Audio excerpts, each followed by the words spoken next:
Today's podcast is brought to you by StrongHeartAcademy.com, where no heart is no victory.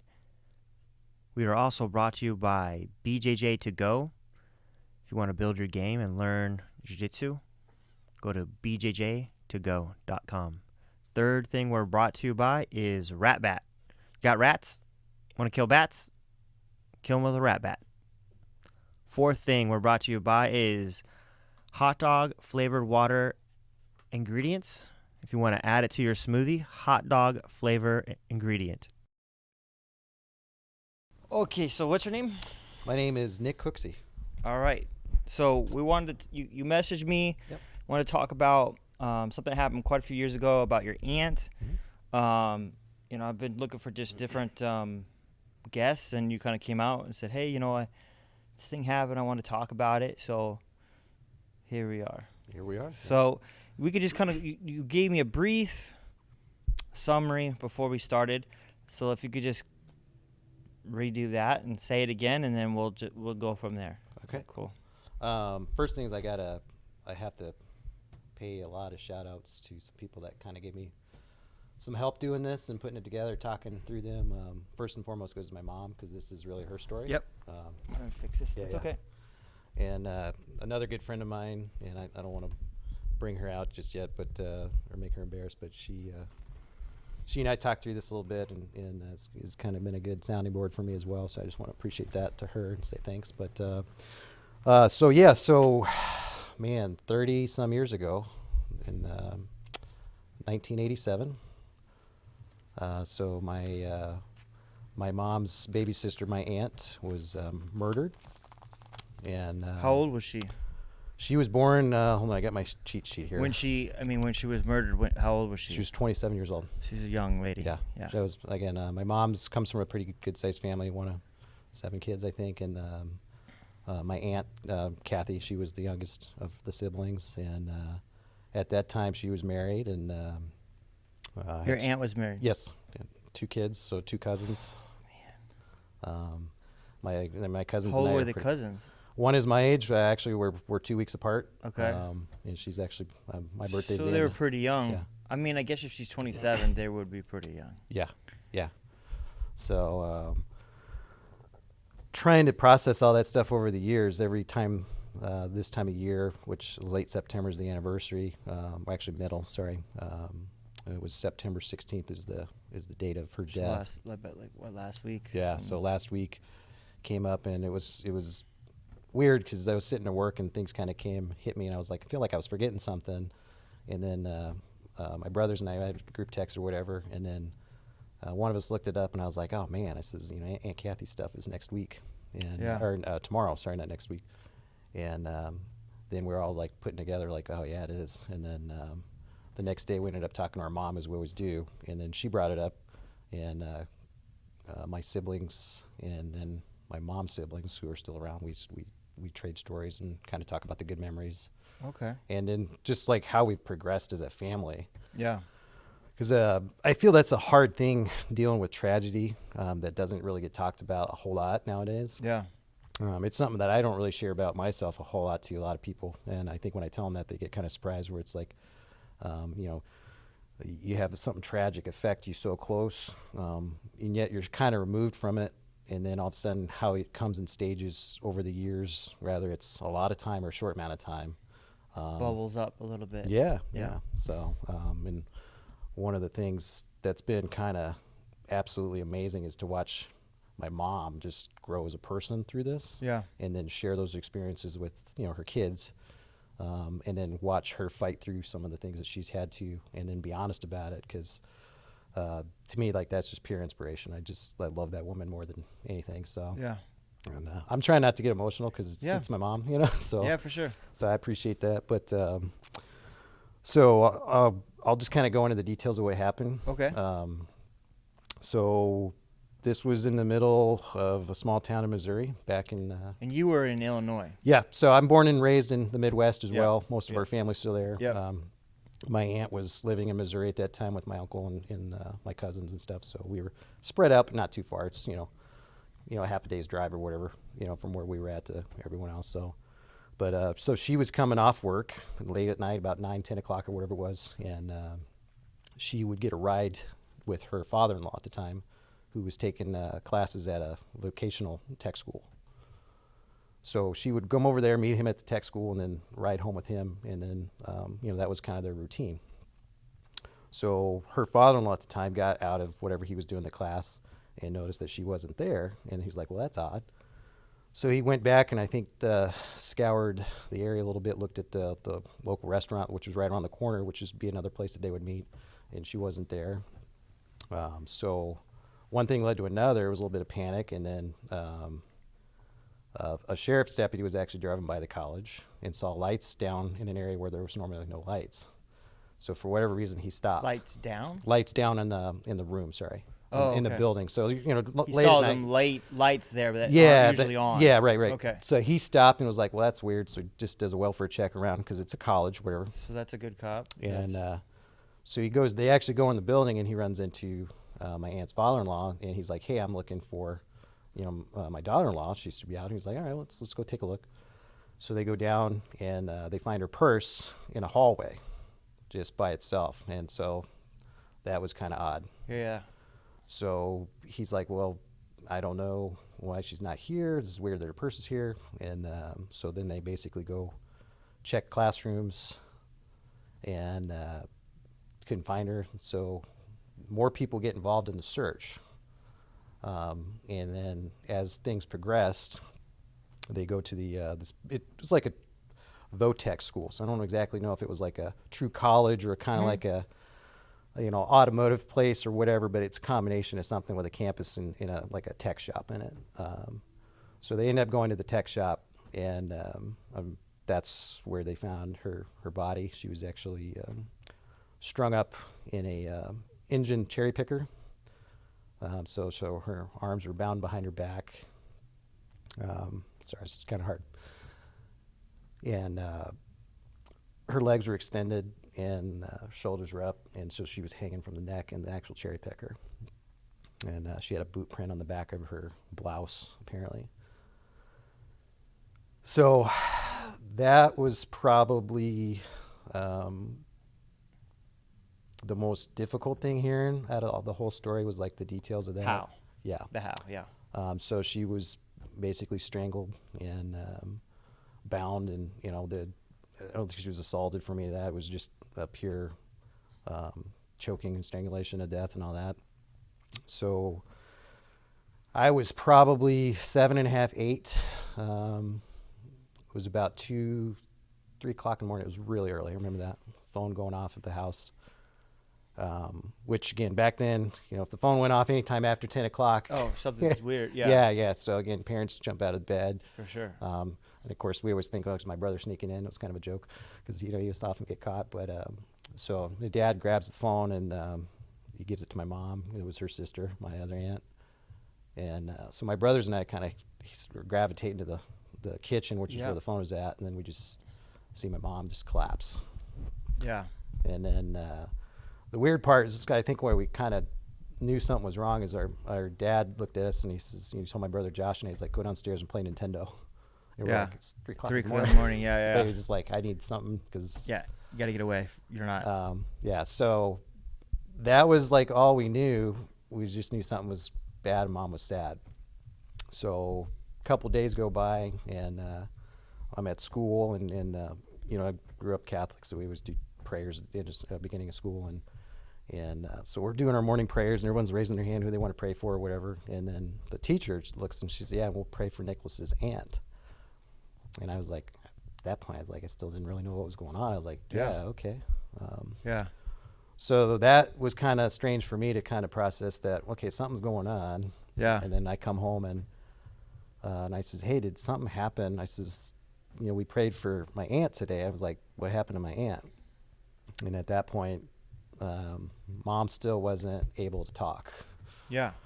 So Understandably. we waited till Dad got home, and then they collectively sat us all down as a family, my 2 other brothers and I, and that's when they said that my Aunt Kathy had died, and that was just kind of how we knew it. So But they didn't say murder. They No, just said died. no. And I asked my mom that because again, we've spoken a couple times about this, and I told her I was going to do this, and she was more than supportive and thought it was amazing to do Yeah. such. And she was like, yeah, she's like, I didn't know how to process it myself, and there's no way that I could. There's no book that goes, hey, this is how you tell your children that their aunt was Yeah. murdered. Yeah. And, you know, like, Yeah.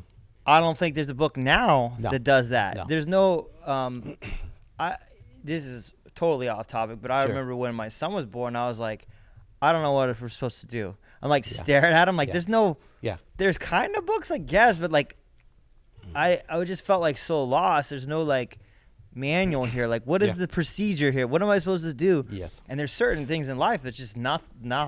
You gotta Yeah.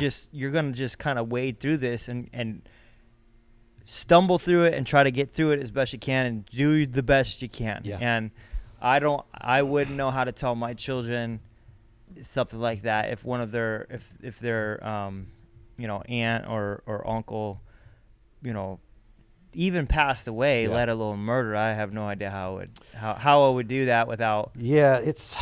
because you're also trying to not disturb your kids. You Yeah. know, like, they're young. You you still got know, to be the parent, right? yeah. You're indestructible to your kids. Yeah, And and like, and then you don't want to show that how weak you actually are Yeah. to your kids. You know, you never want to do that either. Yeah. You know, even though, like, the truth is you're a human, but you're trying to put this, not facade, but like this Shield. She said it. She used the word shield. That's She's a like, great one. yeah. A shield up. And that's exactly. a total mom term. I feel too. It's like, and my mom, if you ever met her, it's like, it's true mama bear. You get in front of the cub, you're gonna have a problem. You gotta get through that. So, but I think for us it was weird because we watched our dad, and we would ask our dad like, hey, what happened? And like he didn't have a good answer either. So we're like, oh, okay, something happened. Yeah. And then I knew my brothers again, and my brothers were a few years older, so they got more of the story as time went on. And, Yeah. And like I said, it probably wasn't until I was in high school or close to it that I got more of the details. But unfortunately, that's not where the tragedy stops. My cousins at the time, God bless them, two amazing women, by the way. They were processing all the same stuff as we were, right? My one cousin, her and I are the same age, and my other one is a couple years older than her. They just lost their mother, and then they're stuck with processing that and dealing with that with their dad. Yeah. Their father, obviously, when he got called to what had happened, went Yeah. down. So my uncle went in and actually got to see the scene and barged in there like I think anyone else would. And Oh, yeah. saw his wife, and That's it. that was it. And I think at that moment, I don't think I would want to see. I don't think I'd want to see. I don't. You could just tell me. and Yeah, I'll know. I think- But I don't know. The image you don't. yeah, But in the moment, I don't know how you react. You Right, have no and idea. Like, you just. that's it. It's like we think we would do this, and then it's For like sure. what's going to happen. But at that point, like most of all the family afterwards, they were saying, okay, Uncle Doug is done. Like something's physically and mentally changed in him, as it would. Yeah. So sadly, time went on after this incident.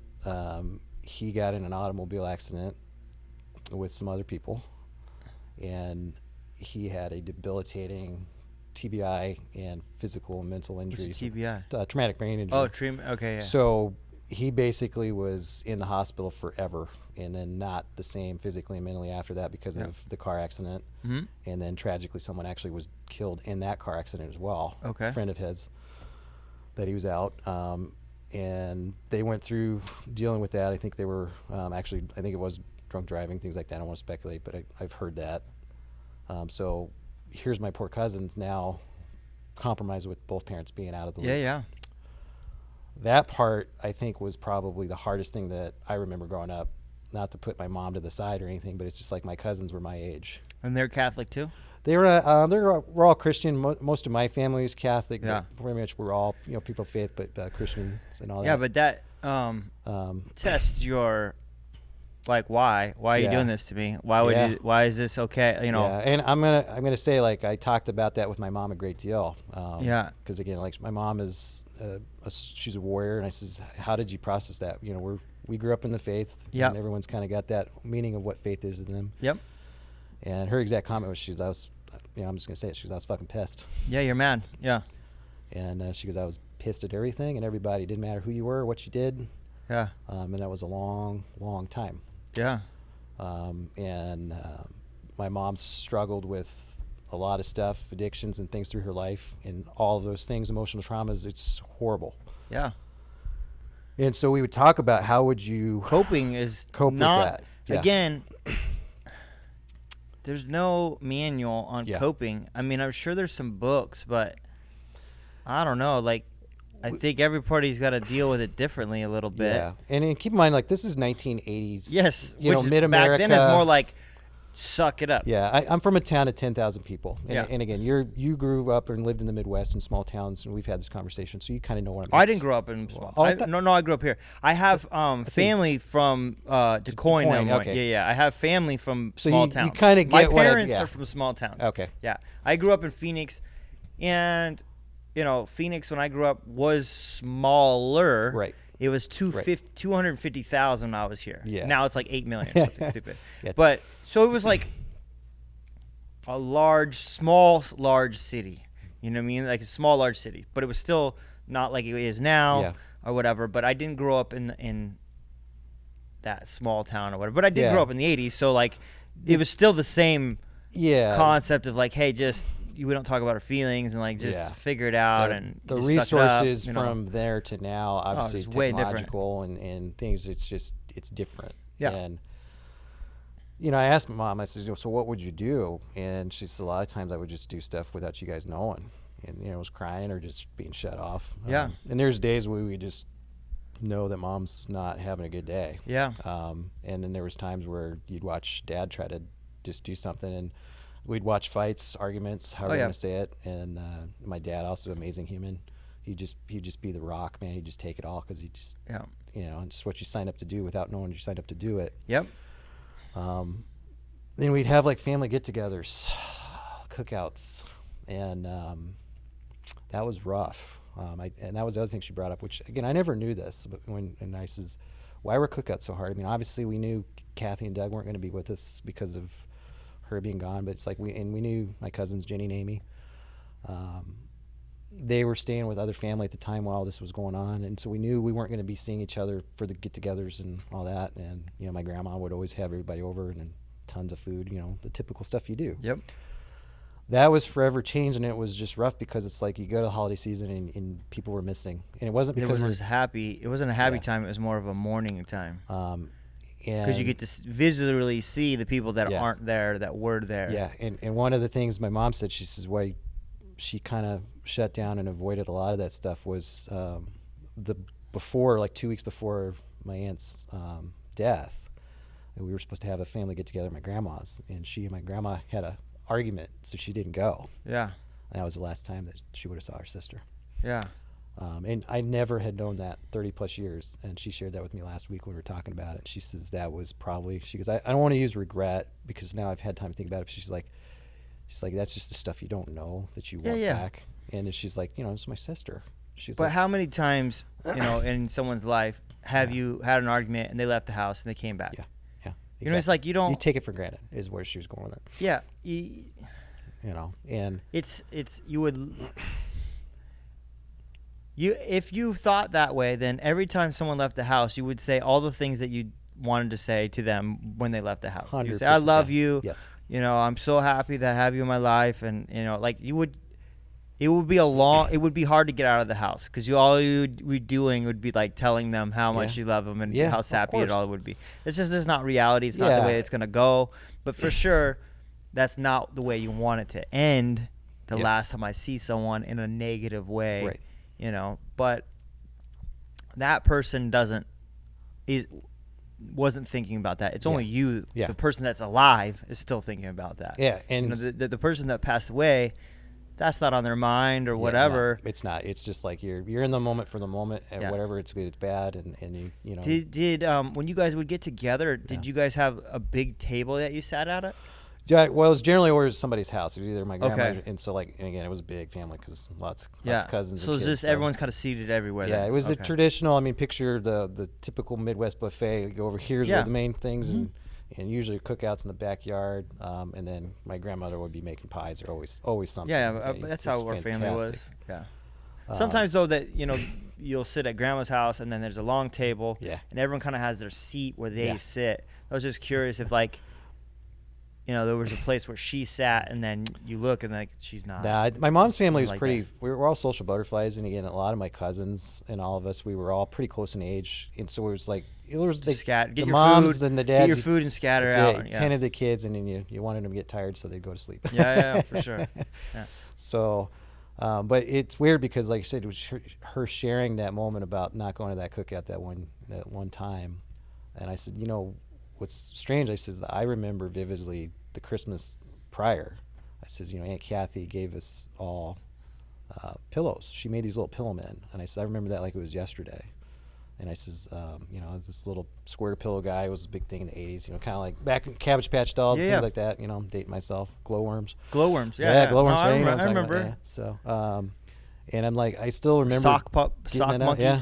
And it was, and I would just, and she was like, yeah. She goes, I can't believe you remember that. I was like, why? I said, I don't know why I remember it. I said, but that was Christmas that year. Mm-hmm. I said, clear as day, I remember getting that over at Grandma's house, and she was giving out the presents. Mm-hmm. And my mom's like, you would sleep with that for like ever. She's Yeah. like, literally the next 10 years was inseparable. And I said, that's the last thing I remember her giving it. Until you were 17. Yeah. Last week. So, yeah. So it was tough processing that, but also good to process it. Yeah. And it was really awkward at first, because that's the only word I have to describe, is hearing my mom talk about things like that. Because we hadn't really talked about things in that much detail. And then it was kind of almost like, is there a permission or a standard to talk about it? And she's like, no. She's like, anytime you guys want to talk about it. So like my brothers and I are like, oh, really? And you get curious as you get older, obviously, as you become an adult. And again, I'm the youngest of the kids. And I got the least amount of the story. Yep. For the longest amount of time, obviously. And then you start doing research, and obviously now we have this thing called the internet, right? So, yeah. And one of the things that I did, and again, to my job, and again, I won't get too much into it, but it's like, when you work in criminal justice like I do, you do a lot of the same things. Mm-hmm.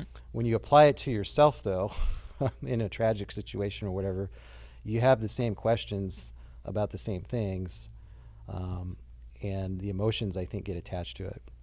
And I think one of the things that was interesting is I found one of the appeals for this guy that had murdered my aunt. Yeah. And I read that and went into more details, and I was like, wow.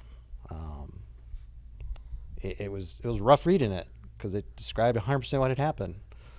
And then okay. they're putting a legal argument trying to get this person out of prison, but he describes it. Yeah, 100% what happened. Why would you describe it if you're trying to get out of it? Because you have to go through the motions in the criminal justice system, and you have to remember, you got to have an argument. I'm not in the criminal Yeah, justice. and it's side. horrible, Okay. because it's not something simple. And again, I don't pretend to understand it. There's what I do, and again, I'm not an attorney, and I don't practice law or any of that stuff. But again, they theory craft, and then they try to find an argument, and then try to find where something was misapplied based off of what the facts were. And then a lot of times what happens is, again, you go through a lot of those experiences and emotions and things like that, and it's tough for the family. It's tough for everybody involved in it. And to be honest, it's tough for the courts and everything else that go through that. So, but I mean, going back through that, then I was started looking and asking my mom, I says, do you remember anything about what had happened after, the death, after the funerals and things like that? She said, yeah. She said, well, we didn't catch him for a while. And I was like, really? I was like, and I didn't remember that. They didn't catch the guy. Yeah. So so this happened, I got to look at my notes, sorry. September 16th in 1987. And he was not arrested till April 6th, 1989. So about 2 years. Okay. Yeah. So I said, Mom, I said, do you remember how he got arrested? She said, yeah. She said, it's pretty funny, actually. I said, what do you mean? She goes, he went in a church, told a minister. Minister called the police. The police said, keep him there. I was like, wait, what? Like, this is something you read in a TV. Yeah, it's like something in a movie, right? She's like, no, it's 100% what happened. Yeah. And I said, so the guy walks into a church, says he's got to make something right with God. Well, it's a good minister, though. And The minister's like trying to vet, is this a true story? Because I'm Yeah. sure they hear things all and crazy people talk to ministers all the 100 time, and they're not 100%. telling even. 100%. And a lot of people just like to tell stories. Yeah. And regardless if it's true or not. They want to get sympathy from Yes. the minister or whatever. Yes. They don't realize that they're admitting to a murder that they didn't even do. Yeah. For right, sure. Right. So As a minister, you should take it still serious and like at least investigate this Right. thing and not go, oh, okay. yeah, because I mean, and again, this is another thing based off of where people's faith statements lie or where they don't lie. Because again, there's that covenant with God thing. If you're a minister or priest, can you actually reveal somebody's confession? And Yeah. I've never even heard of that other than the movies. To be fair, I knew it exists, and again, Yeah. But why this guy today, and why is this minister doing this today? Things lined up, fate, or however you want to say it. But thank God it happened, I suppose. And then again, I don't know what's worse, to be judged by the Almighty or your jury of your peers. I can't answer that question because it's not happened to me yet. Well, I would rather be churched by my peers. I mean, if I actually Yeah, if right. I actually have the faith that this Correct. is a real thing, Yeah. there's a heaven and there's a hell. I Correct. would rather Correct. die once than Yes. die for eternity or Yeah, whatever. and you again, know, the or- faith statement is a strong thing for a lot of people, and I would agree with you on that. So, and for me, it is too. if that is your belief, is Correct. what I'm saying. Correct, Obviously, if it's not your belief, then you don't Yeah, right. care. Yeah, because there are. I don't want to people- deal with either, And But and it's interesting that the guy's conscience was plaguing him so much that he had to get it off. What is it? Crime and Punishment, I think was the book. I remember reading that book in high school. Yeah. And all these kids were like, this is terrible. But I was like, I remember the psychological part of it. Mhm. The guy, I remember, kept like, people are going to know that I did it, and, Yeah. and the whole thing was about the psychological Yes. of the actual Yes. criminal. Yeah. Like, everyone knows, and Yeah. he had to get it out, like he had to tell someone. So it's interesting that he did feel remorse. You feel remorse, even though you did something insane, or you feel guilty. Maybe not remorse. I don't know the difference between guilty and remorse. Yeah. Are you remorseful or you just feel guilty? But is guilt when you Yeah. feel shame, or what is I don't know. We don't have to get into Yeah, that. no, But it's just interesting to me that he just decided he had to confess to this For minister, whatever- and that's how they yeah. found him. The police didn't know where he was at or I was gonna have s- any. Yeah, for whatever day, April 6th, 1989, and that guy's. That was clock, the day that was the he's like, day- "Hey, I yeah. had to get this off." Um, So they just didn't have any leads. They didn't know. Was You it know- so random? Like, was he not? Was he not? Does he not go to that school? Did he not? Yeah, so, and I'll back up to that, sorry. He was a janitor at the school. Oh, okay. So that was an important thing, because I asked Mom, I They said, didn't interview the janitors. he wasn't there. Yeah, he wasn't there when it happened. How did they know that? He has an alibi. So, well, he physically wasn't there when they obviously found the crime scene or whatever you want Yeah. to say it. But janitors work at night. So what? I mean, I'm not a detective. right. but- I don't know how the investigation went. And again, this was It's like who's should Yeah. be here yes, right. and who is not here. Right. Oh, the janitor. And I had the same How questions. did you not interview Yeah. that guy? And again, putting my CSI hat on, right, and because we all want a theory craft, and especially me, because again, this is kind of what I do, Yeah. and I It asked, just seems logical. And again, this Yeah. isn't my job. Right. I'm just saying logic. yeah, and I would go, this is how I'm just playing detective. Okay. First thing, did she have any enemies? Yeah. No. Who was supposed to be around her? So I would even, the father-in-law. Correct, yeah. Okay. Yeah. Who works in this and then literally the next thing Yes. would be like, who works here? Yeah. Like, who are the people that are around this area? And then janitor should come up Yeah. in that conversation. the hard part, So weird. because I asked Mom, it's like, did you go to the trial? And she said I didn't. She's like, I didn't go to the trial for many reasons, and I said I get that. And some of the family did. I don't think my grandmother attended either. I know one of my aunts definitely did. And I said, so, and we asked those same questions. I said, so how did we, he goes in and tries to save his soul, or however we want to call it. Right? Yeah. And then what happens at trial? She says, well, this is where the gaps kind of got filled in, to your point, like who should be there and how investigation went. And I was like, yeah, this is, how did they do this? And she says, well, they looked at, Bill, her father-in-law, and then also Doug. All right. Yeah. Okay. So stepping back to We're back. the Sorry. investigation side of things, Yeah. right? Because Mhm. I was always thinking, I was like, how did we get, what did we do how to pinpoint this is our guy, it's not our guy, and everybody else. And they tried to rule out the family members closest, obviously. So her father-in-law was obviously the rideshare program for her. He was there. He had all the same accessibility to do something. Yep. But as a suspect, they looked at him, and then also His motive. Why would Yes. he do such a thing? and and her husband, my uncle. Not think he's gonna get Yeah. caught. I mean, So I had to step back, and I'm like, yeah, and that really pissed my family off that they actually started looking at the family. 'Cause Yeah. none of us knew how this worked. Come on. yeah. I mean, It's like my mom's like, my sister's dead, and you're looking at my family. Thanks. Like that's how it was. I'm sure perceived. this is common in Yeah. a lot of murder investigations, but you got to follow. We're not cops. Yeah. We don't know how it works. Yeah, there's a science to it, and it doesn't always make sense to the person that's not doing it. Yeah. It's, just like jujitsu. Like Yeah. there's a science, there's a reason. Plus, or no, actions. while you don't want to be accused of something Yeah. heinous that you Yeah. and you didn't do. Like Yeah. that would, that would. I have cameras here in my gym Mhm. because, like, if ever I'm accused of something, I go, I have cameras, Right.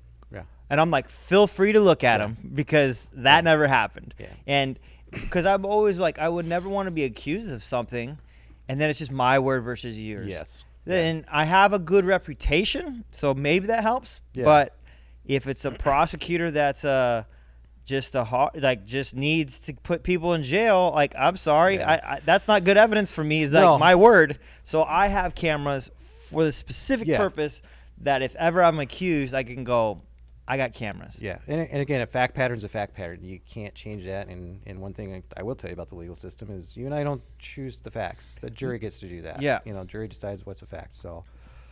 So back to this, and you brought up a earlier point about he was a janitor. Why didn't they look at the janitor? So going back to the graphic part, which is not cool, but yeah, sure. So one of the things that they did look at. When my aunt was found, again, her body was bound. Yeah. So she had ropes behind her back, Uh-huh. tied to her wrists like such. Yeah. They looked at the ropes, and they found a similar, if not matching rope in the janitor's closet. Here we go. Again, doesn't give us a person, but we're getting closer to the story, right? Then they started looking at the knots, how it was tied.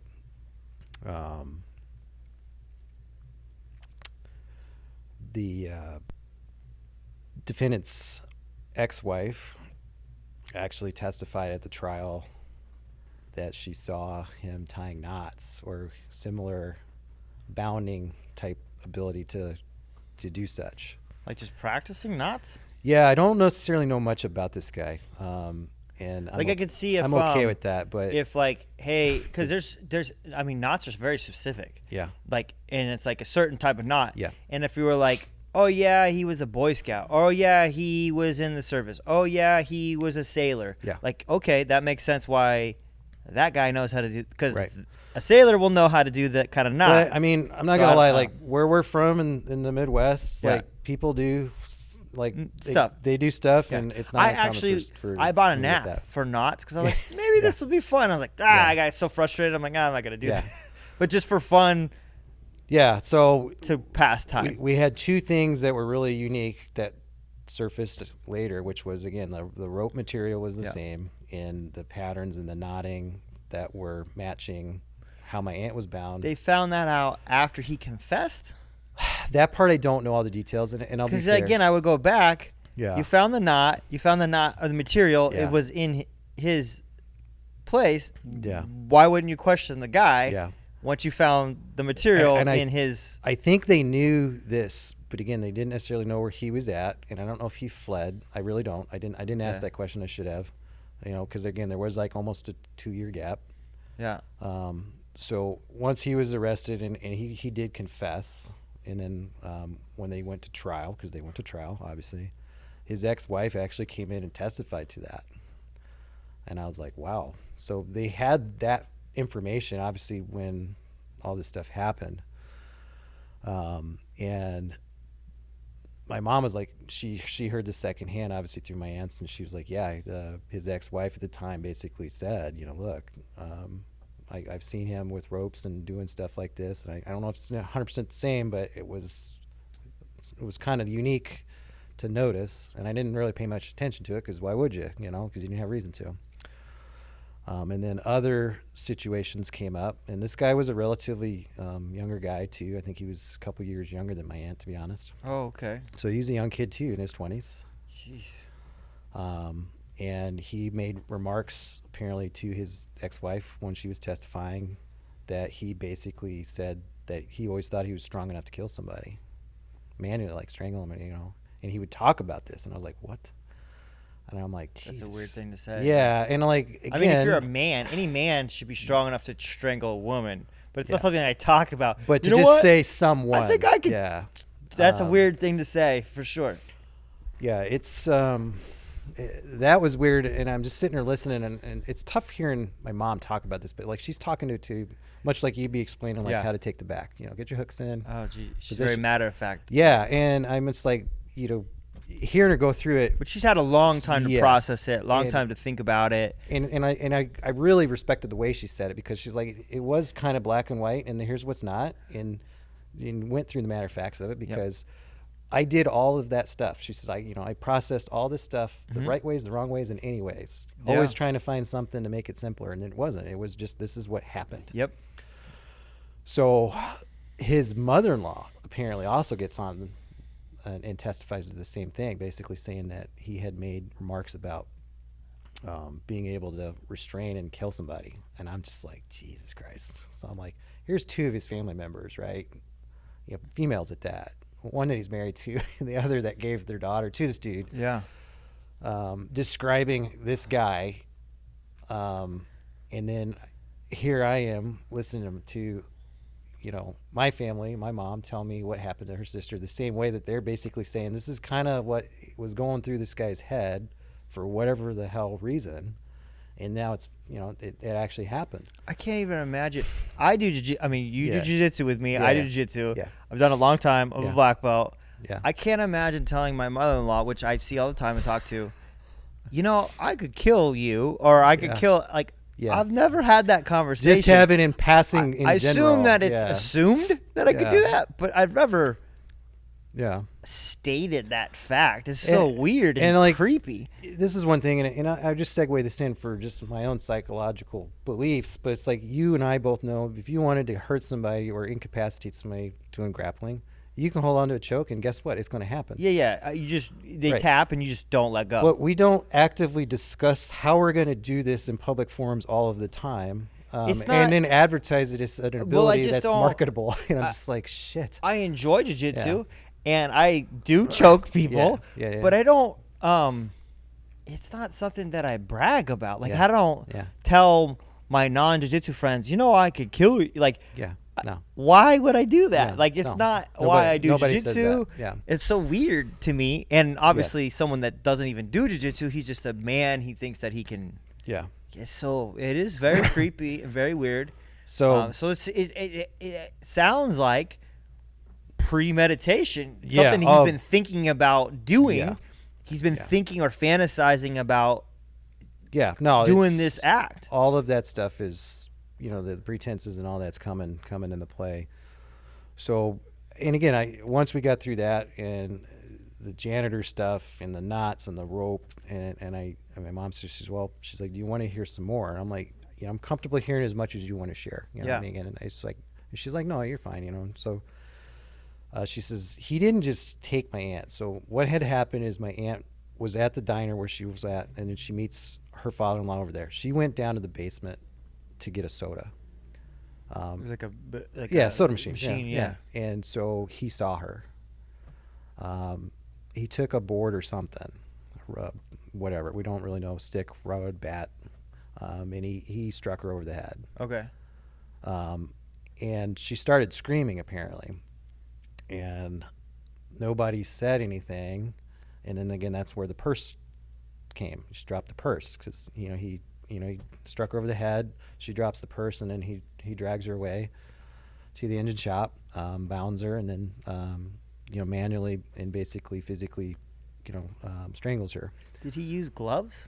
I don't know at that point. Because I've seen a cherry picker. Yeah. Your finger would definitely leave prints on a metal. Yeah. Generally they're metal and then they're painted. Yeah. So you're already going to be sweating because you're doing something heinous. Yeah. I can see you would have prints everywhere. You would think.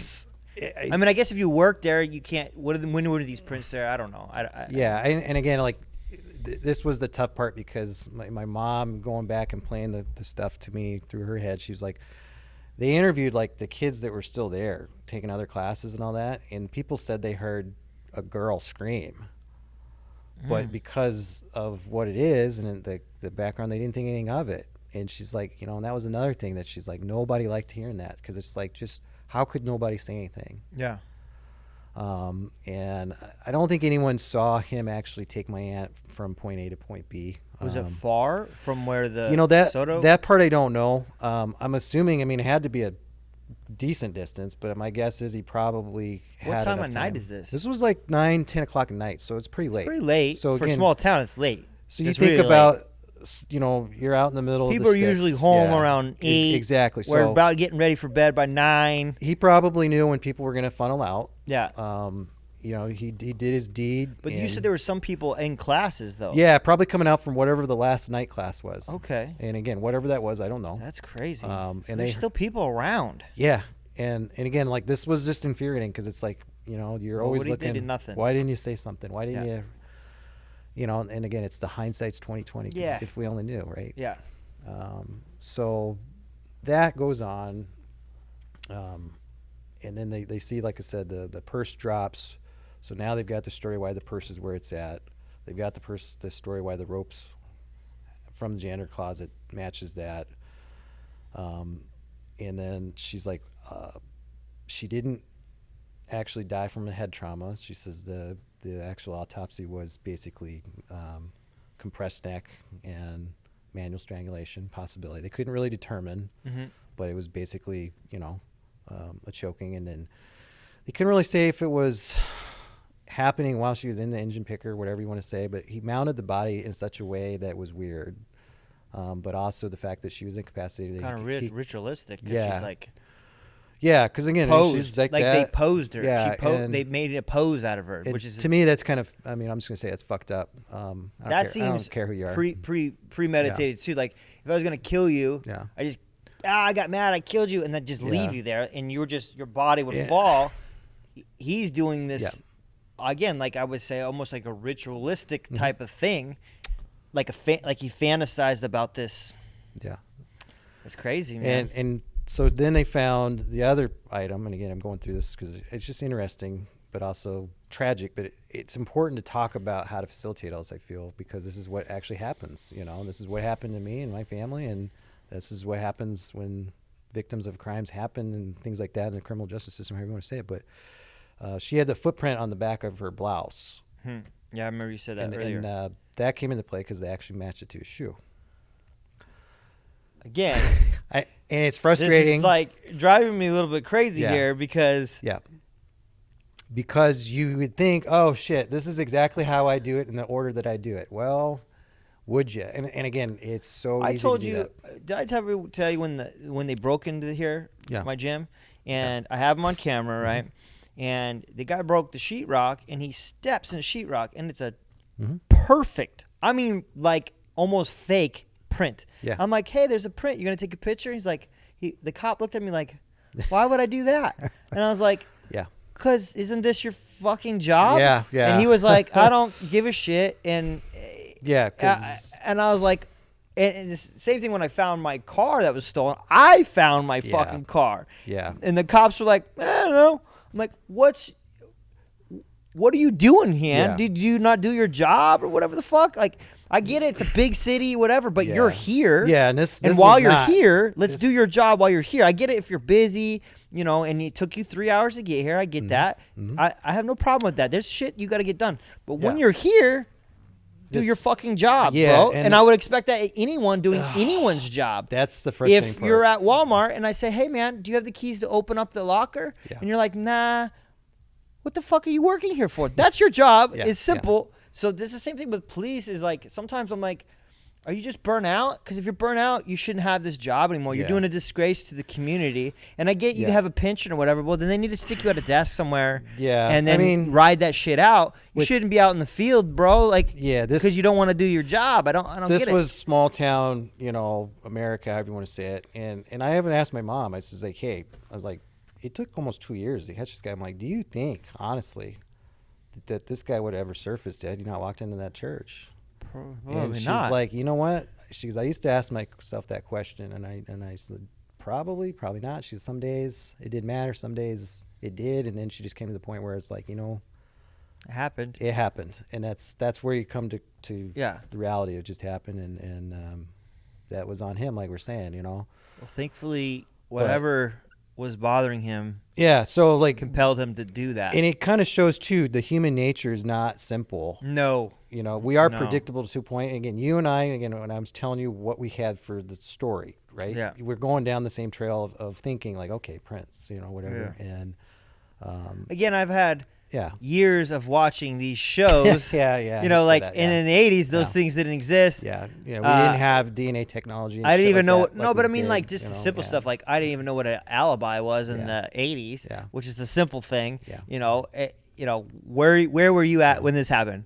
You know, Yeah. like the simple thing. 100%. But I didn't know that when I was a kid. Yeah. You know, and now I know that simple concept.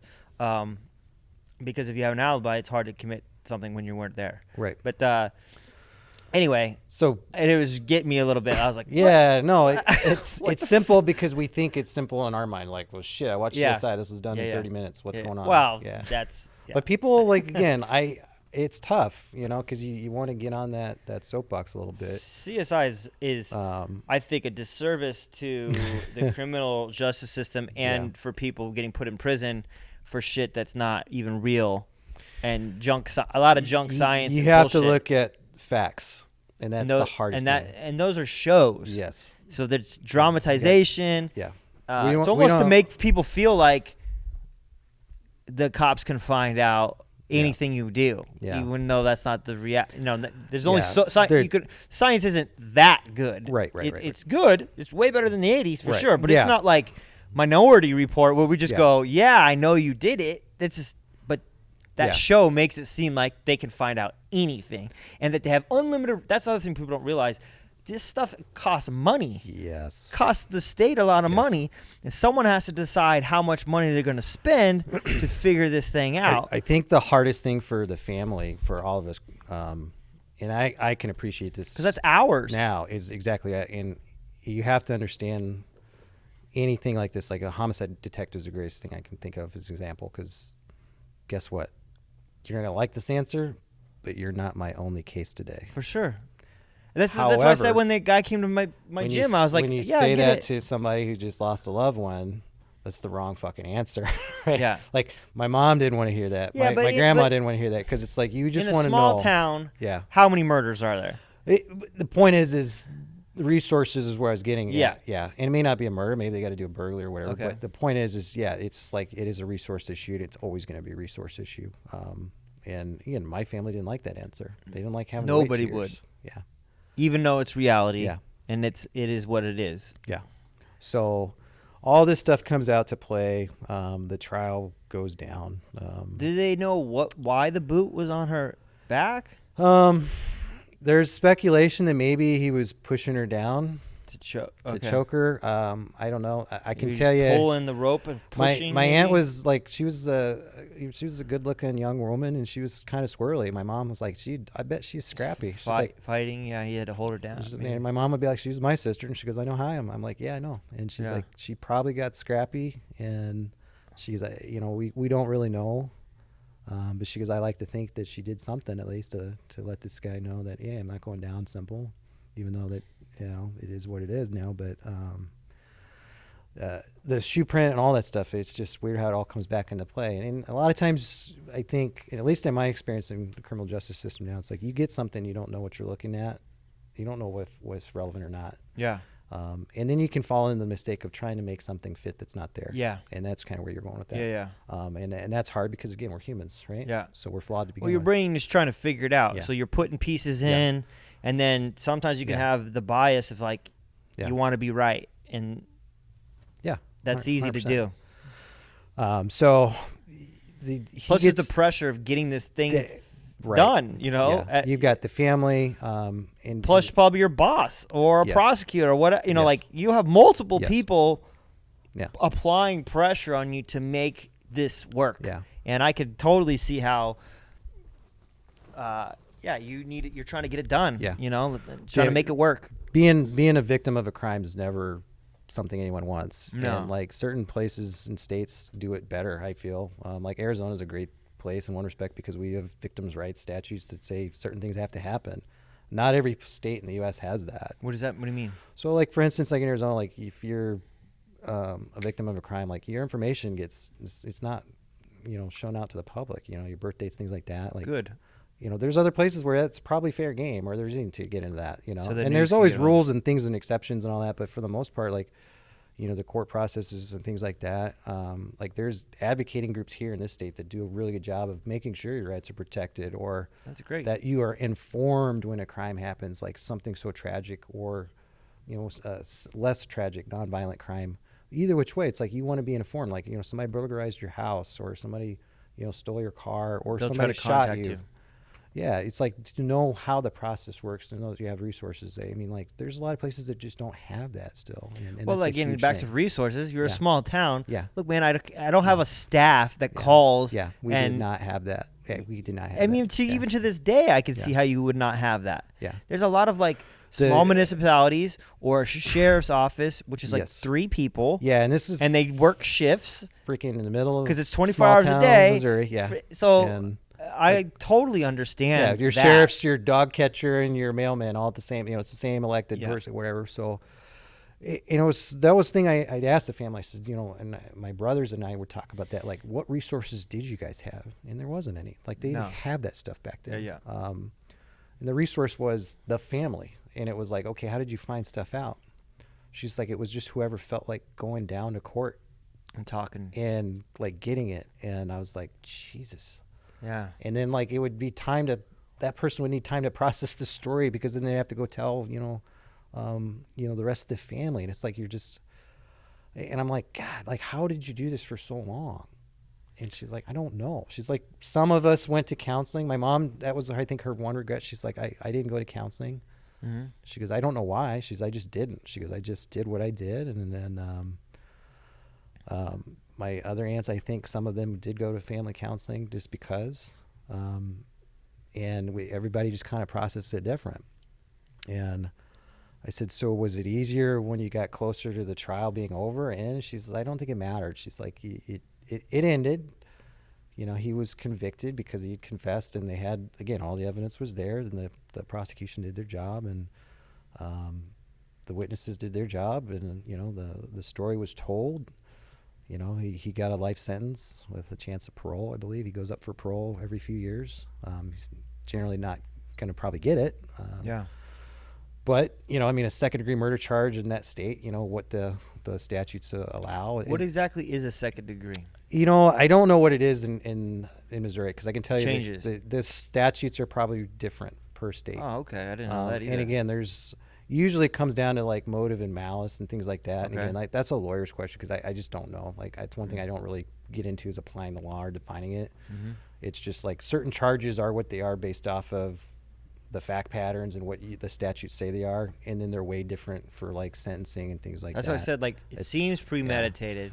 It So I always thought definitely premeditated was. was like murder one, but Apparently, and this is one of the things that, again, this is another tough fact. I'm trying to keep this one together because this is probably the hardest part that my mom said. I was like, what was, I asked her, says, what was the biggest question you had, right? And it's a pretty obvious one. It's why. oh yeah, And I said, well, did you ever get that answer? And she says, yes, I did. And I was like, And she didn't really sound like, I was expecting a little bit more of a build-up. And the dude basically, in his confession, to the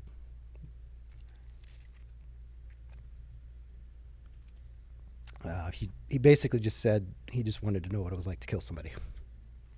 Should have joined the army, man. He didn't know my aunt. He just saw her.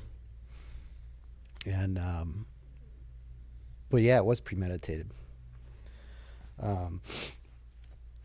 That was probably the hardest thing I heard my mom ever say in my life, which is short, 42 years, but to literally have someone said, I erased somebody from your family just because I wanted to know what that was like.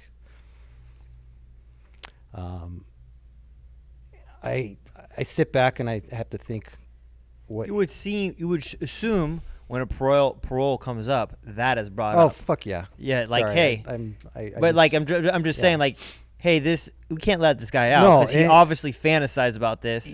correct. And again, How do we know that he's not still this fantasizing is- about it This again? goes back to what the facts of the matter Yeah. are. That in this guy's, and this is, you touched on the thing a little bit earlier. We're talking about faith and remorse and why he walked Yeah. in there. Yeah.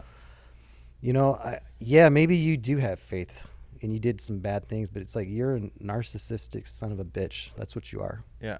You can have faith all day long. I'm fine with that. I'm not going Yeah. to take that from you or God. Yeah. That's between you and God.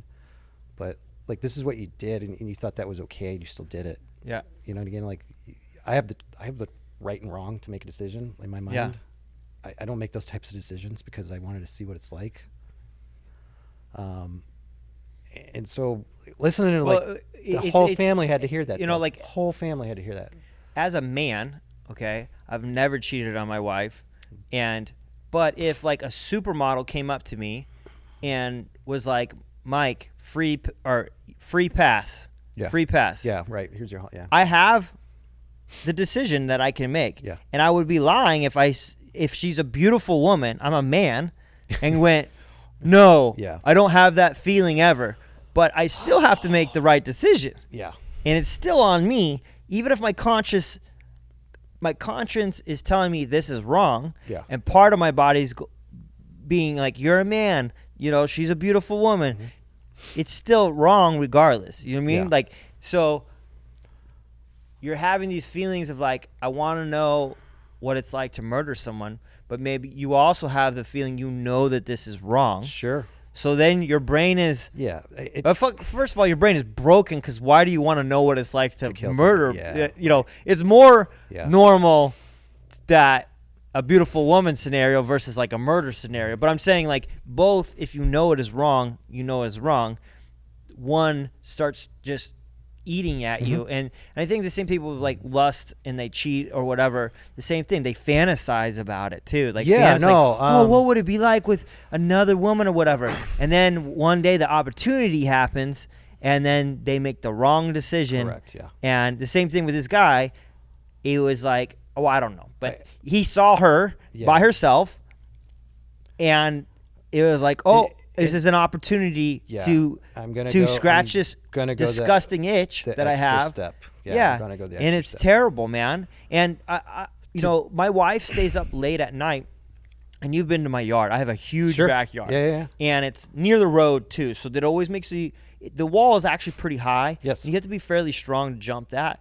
It's actually probably the way they designed it. Like my yard, it's a 6-foot wall, but on the other side, it's probably 8 feet. So like, if you were on the street side, you would have. It's tall. Like you're gonna have to jump and do a muscle up, pull yourself over, and that section of the wall is actually pretty small because I'm in a cul-de-sac. So it's like it's a weird kind of design. But I'll go to bed early, and she's out sometimes in the backyard late at night. Like we're late. We're night owls, you know. Yeah. But my dad used to always say nothing good happens past 12 Yeah, o'clock right, or whatever. yeah. But like, That's a total Midwest thing, by the way. he's from a small town in Pennsylvania. It's the same thing. Yeah, though. right. It's the same Yeah, but Midwest, small town, whatever, Pennsylvania, Appalachia. But I always worry, like, she's small, you know.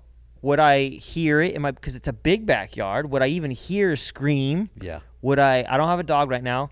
And so always like, I can't sleep at night. Like if she's out, You know, I it can't bugs you. sleep because I'm like, it just takes one time some weirdo jump into my fence. And then we had a home invasion I told you about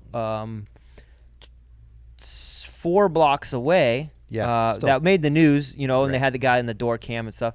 But it's like, what stops those dudes? Because the Yeah. one guy looked pretty tall. I'm like, he could jump, and he looked pretty strong too. You can see his arms.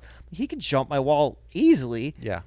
And I'm strapped. I have guns and stuff, but like, it only takes 30 seconds No, and before he already killed her. Yeah. By the time I get outside, my eyes won't be working correctly because I'm asleep. Right. Like, so Yeah, I tell people all the time, like, it's hard for me to sleep when my wife's out in the backyard by herself late at night. I don't like it. Like, it Right. bothers me. Like, there's something inside, be protective or whatever. Like, is for all the things that I'm a martial artist or whatever, I still can't protect you if I'm not there. Yeah. You know what I mean? Like, and I'm not around you 24 hours a day. Yeah, You're going to go places. You can't. I'm not a psychopath. Like, I'm not, like, following you around. Where are you at? Well, Yeah. That was one of the things too. It's like I asked Mom. I said, "So you heard that?" And I'm like, she's like, "Yeah." The hardest thing was, she's like, I had to go tell your grandmother, my mom, because she didn't go to any of the stuff because we knew she wasn't going to be able to emotionally sit through it. Yeah. And my grandmother was from the South. She grew up in Tennessee, so Mhm. Amazing cook, love her, miss her to death. But she's like, we had to sit down and tell Mom this was this, because we all had the same question, and guess what? We all got the same answer, and we didn't like it. Yeah. And it wasn't like it was supposed to be good enough, right? Because it's never going to be good enough. No, it wouldn't. There's no. And that's why I said I said you all processed it how you did, and I said, so did it make a difference? Like, do you feel knowing that why is more important than not knowing? Yeah. And she says, I don't know if it makes a huge difference now, but she said at the time it seemed like it did. But then I'm sitting back, she's like, his family had to hear that, Yeah. and like they had literally testified to the same stuff. Yeah. And now they're hearing why it happened the same way we are, with the same shitty answer. Yeah. I couldn't imagine And, my like, sons doing something heinous like that. Like, Yeah. and but I'm like, here, think about like your spouse or your ex-spouse, right? Yeah. Is now hearing the same oh reason. yeah, you slept in the same bed with a murderer. That After with you said that he fantasying about killing somebody. killing Yeah. somebody, and you didn't really know what that meant, and then the answer was, I just wanted to see what it felt like. Like, holy shit, right? I Yeah. mean, so she's like, part of the family felt enraged and sad and emotional about it, but and she said that the hardest thing, she's like, that put a name to it. And I said, what do you mean? She goes, Kenneth James Scott. That's the guy killed my sister. She goes, that's the biggest thing I'll never forget. Not the how, not the why. The name. Kenneth James Scott. And I was like, wow. And she Street just- names, just like a Yeah. serial killer. Yeah, right. Yeah, it's kind of sad joke, but I didn't mean it as a joke, but like, yeah, no, but I mean, like, it is kinda it's weird, like- Kind of, they all kind of have those strange names like that. And she's like, I don't know why he wanted to end his life and my sister's that day, but he changed everybody's life that day. yeah, Um, yeah, because it's not just the person that died. yeah, It's everyone that's left yeah, yeah, Yeah. has to carry and Yeah. was changed Yeah. for the thing that you did. yeah, For and, sure. And like I said, my mom, like I said, 30 some years now later, it's been interesting to watch that, because we've had other tragedies happen, right? So like, she's had 3 of her other siblings pass away since then. When my grandmother was alive, same thing. She buried 4 of her kids before she died. That's terrible. 4 of them. And I'm just like, As a father, it's- you're always like, I hope I die Yeah. before. I don't. yeah, the process and Actually, order. I hope I die before my wife dies too. Yeah. That's how Yeah. selfish I am. Like, I don't want to be around that. That's Yeah. terrible. and it does it. It all kind of builds off of this stuff. I mean, she says sometimes it's more tragic than others, that I remember things differently, and then I don't remember it all, and then I feel bad that I should remember it. But she's like, there's a reason I'm still breathing air, and this is all of this made me what I am, and I'm sitting back just at this point, like I'm again, we're on the phone talking because my mom lives in Illinois and I'm still here, and I'm just like, I'm speechless just hearing all this stuff again, and again, I know some of it, and I don't know that, but like to hear her just be like, I'm gonna get up and breathe air just like I did when I was doing this. You still have to live life Yes, because life is for the living. yes, So and she was like, but I also owe it to you kids. You know, when I heard that, I was like, oh, geez, yeah, right there, Mom, you got me. Yeah. It's just like, and to sit there and watch and hear the tones of her voice and the stories change, and then just watch how she's grown through life. It's just how are fucking your amazing. cousins? Are they doing okay? Are they? So good story there. They're amazing women, by the way. Jenny and Amy, I love them to death. We don't see each other because we're all spread out. Yep. Both of them are mothers now. Okay. One, I think Jen's living in Virginia now, and she's got daughters starting college. And then Amy, who's my age, is she went in the Navy, got out of that, works some government stuff, and she's a newly mom, couple years now, and they didn't let this stop. That's great. Now, where did they go to live with? Who did they live with when the I believe they went your to uncle their was having some grandparents. issues? Okay. Yeah, on that side. Was he able to take care of them, or does he? No, so he's kind of done his own thing. I think they all keep in touch, but Okay. I don't think, to be honest, my uncle fully recovered from this. I don't know how Yeah. anyone really could. No. Yeah. I say that, and I get So they stay with grandma. They stayed, Grandma kinda I think, helped with raise most of the them. family, and that was local down there. We kind of lost track of them for a long time. I'm not gonna lie. Like I was still too young, and obviously my parents and family put us on a track to keep our lives as normal as possible. And I think that's what happened to them too. I mean, we've talked about, and I don't even have a will, which is stupid, but where would my kids go? Would they go with my parents? Would they go with my wife's parents? Would they go with an uncle or an aunt? Yeah.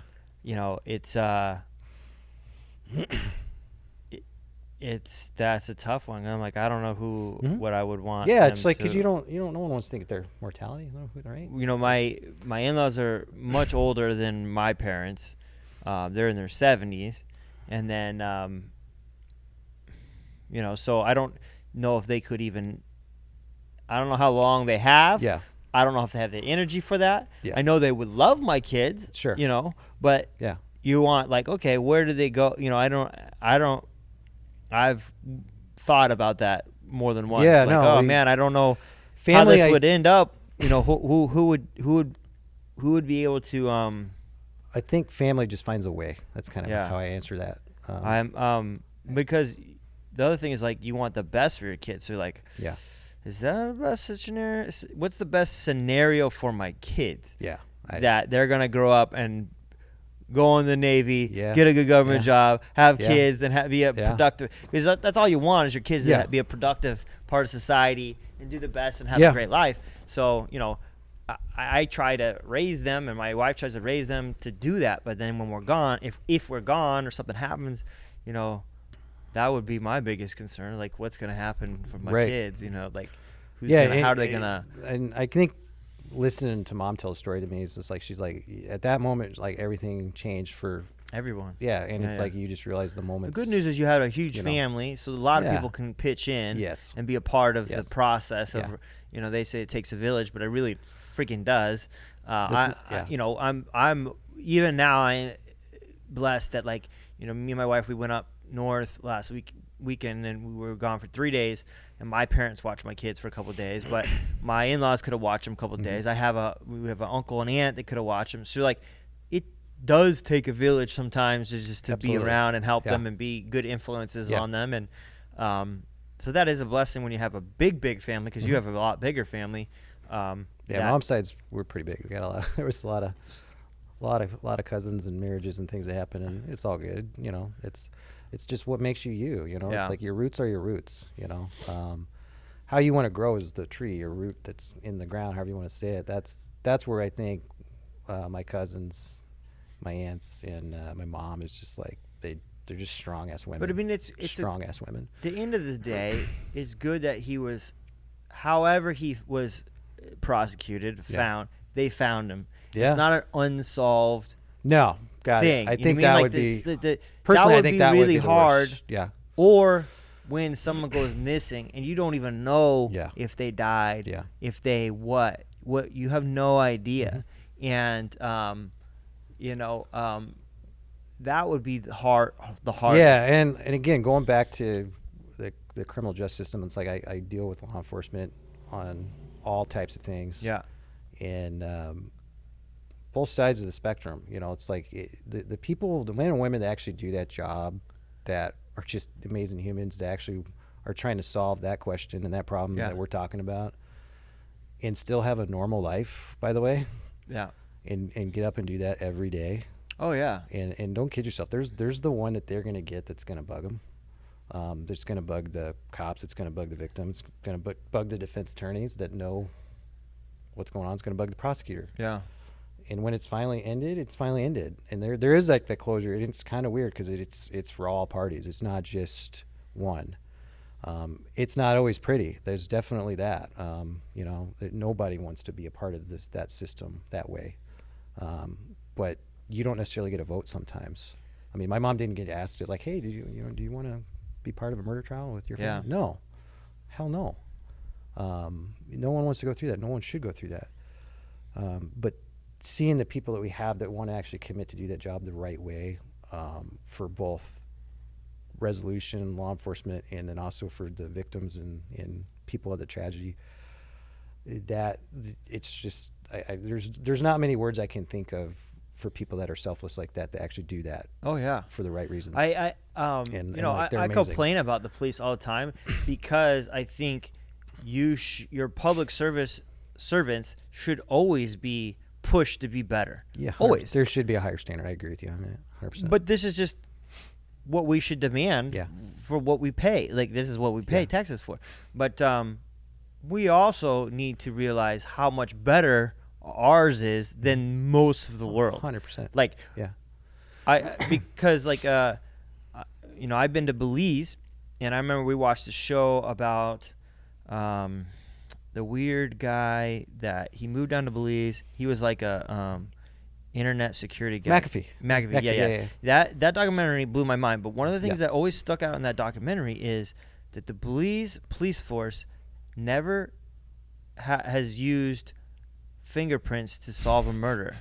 And I was like, America's been using fingerprints from like, I don't know, 1909 or something stupid like that. Like, it's been around a while. Yeah, and I understand it's a small country, but like, you take it for granted because, again, once you're out of sight, out of mind, you're like, well, why don't you have that? You know? Yeah. And again, I've traveled places, I've been to Africa a few times, and I'm like, well, why don't you have that? Yeah. And I have to stop and think about it. Okay. The resources. But to that point, and like, corruption and many other things. But whenever I I try to put things in perspective. I want to hold public servants to a high standard, which we should.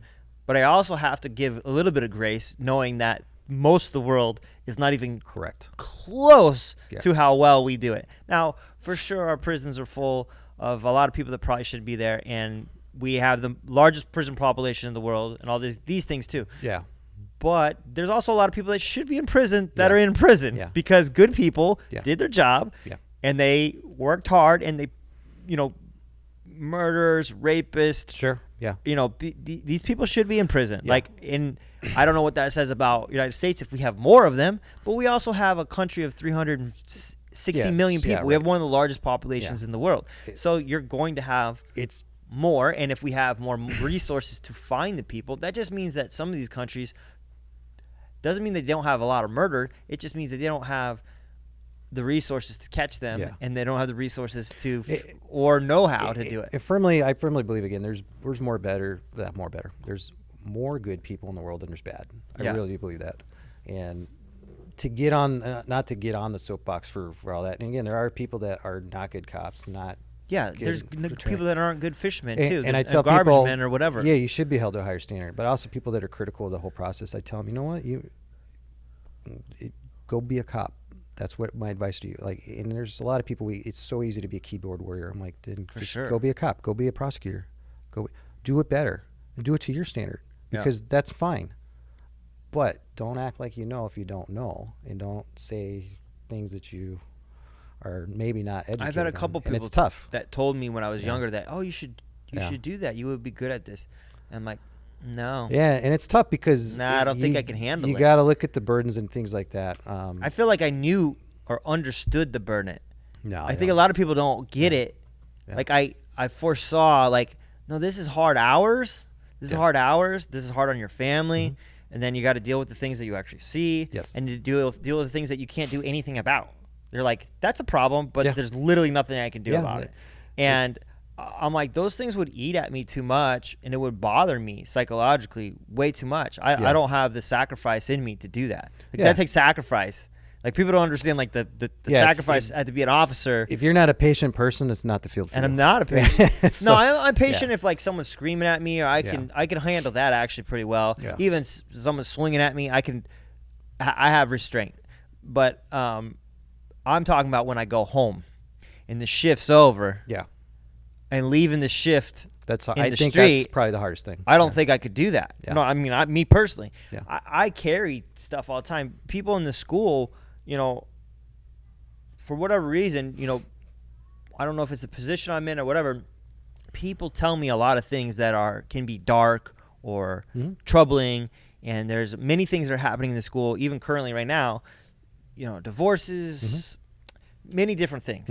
I carry that stuff. So I know if I was an officer, it would be tenfold. I can't handle that. Like, I could barely handle, again, my students, and because I feel for people too much. Yeah, too no, much. I mean, So, like, I knew that I couldn't do that job. I'm good at talking to people. And, you know, my uncle used to say, because he was an officer, and he used to say, this is like 90% what it is. Are you good at talking to people? Listening. Like, just talking to people. People that listen well do well in life, You know, I feel. but and it's I a hard am. skill. It's a hard skill. I'm just saying the other half is the carrying, and I can't. Yeah. Some people are good at, like, that's the job. This is my life, you know, and that's Shut it off. what Yeah. you should be doing. I just don't think I have that in me to do that, or I'm not equipped to do that. Having a balance is hard, I think. And again, I don't know that I have an answer for it, but I mean, you and I've talked about the first time I came in here, right? I was going through, you know, at that time a divorce. I was mainly just not sure where the hell I was at. Yeah. You know, and you know me from Adam, and you're like, what's up with this guy? And I still remember that as clear as day. I sat down. I think we sat for like an hour. We talked It for was a like, long time. I think it was a Saturday. And I think it was like open mat, and I was about to leave, and you came in, and I sat with you, and we just talked for like an hour. Yeah.